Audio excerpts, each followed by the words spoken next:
Good morning, students. So we are starting with the new chapter, the chapter 8, how do organisms reproduce.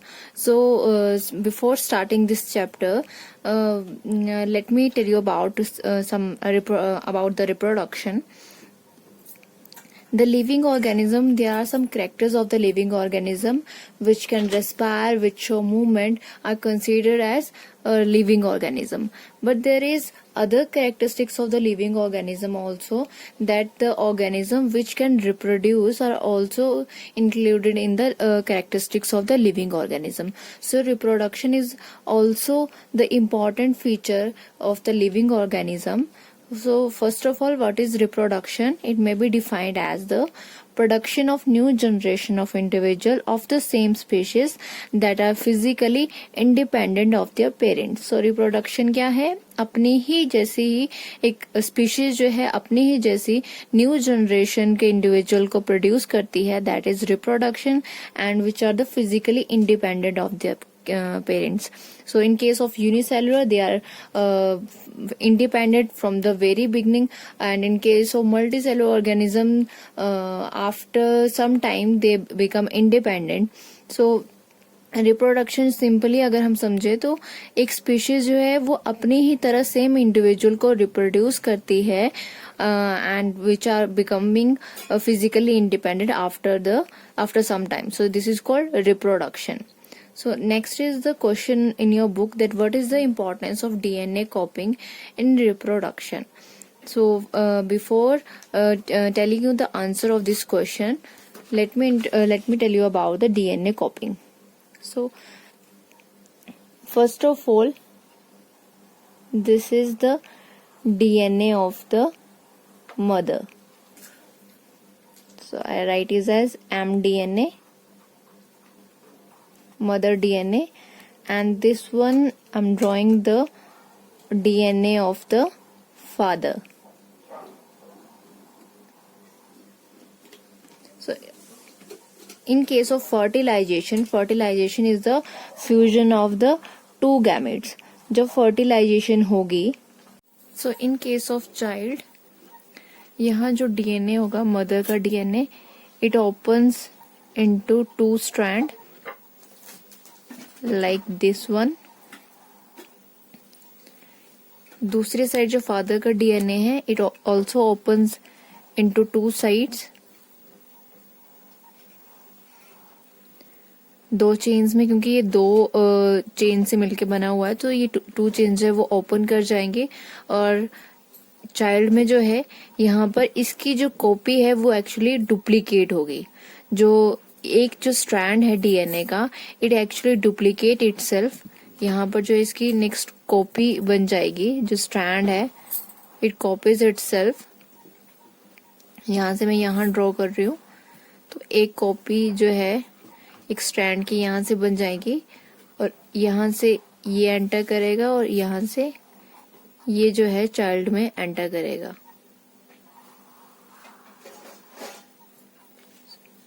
सो एक strand mother DNA से और एक strand जो है father DNA से आया. So this one is called zygote और offspring.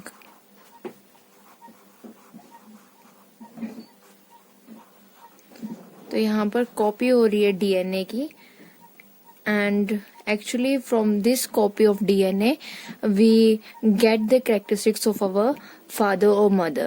जो हमारे पेरेंट्स के characteristics हैं वो because of the copy of the DNA हमारे अंदर जो है वो पहुंचते हैं. So the question is this: what is the importance of DNA copying in the reproduction?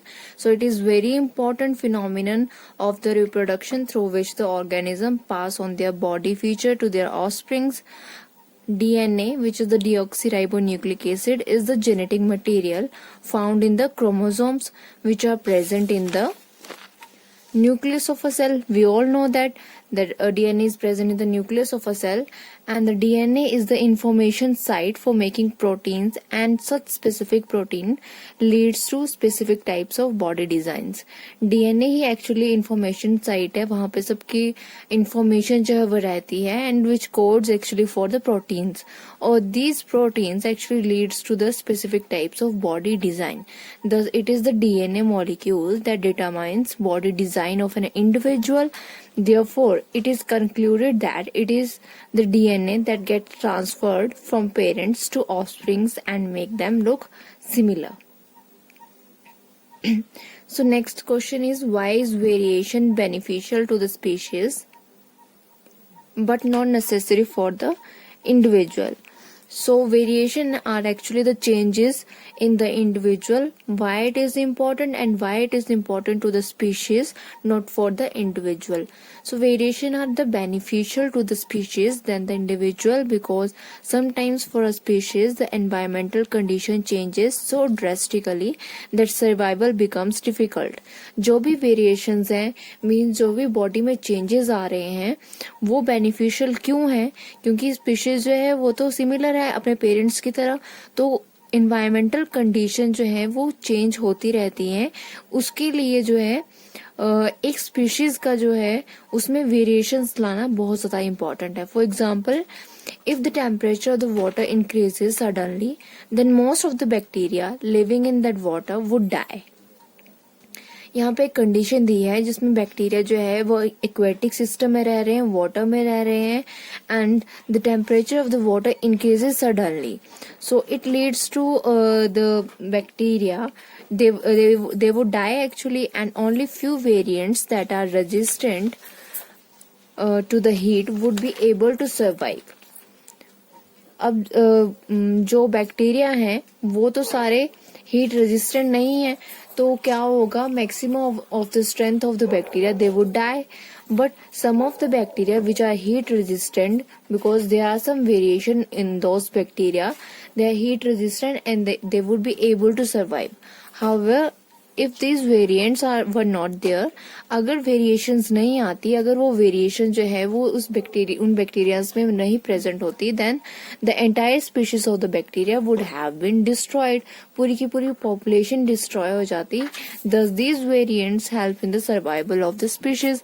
So that's because of these variants जो survival है उन बैक्टीरिया का हो पाया. अगर वो variations नहीं होती, वो variants बैक्टीरिया present नहीं होते, तो सारी की सारी population जो है that would be destroyed.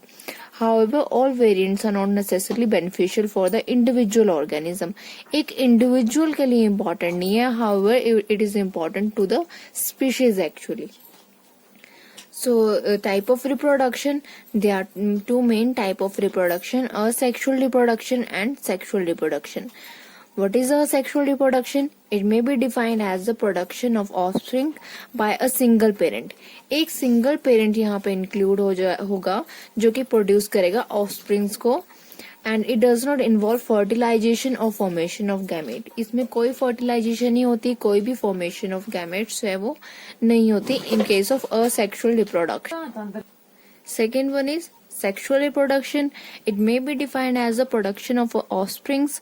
Offsprings means new individual. जो zygote है actually, that is called offspring or new individual, by the fusion of two gametes, usually one from the male gamete and parent and the other from the female parent.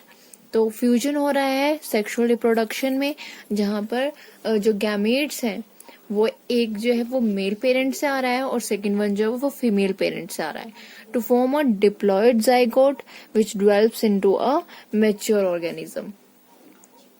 तो कोई भी जो भी organism है वहां पर जो है कोई भी ऑर्गेनिज्म है वो डिप्लॉयड है, ठीक है. हायर केस में हायर मल्टी सेलुलर ऑर्गेनिज्म की बात करते हैं, डिप्लॉयड होता है, ठीक है. This one is male, this one is female.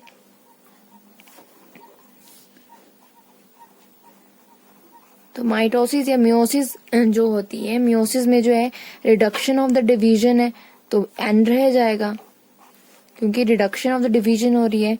Then this an actually fuses together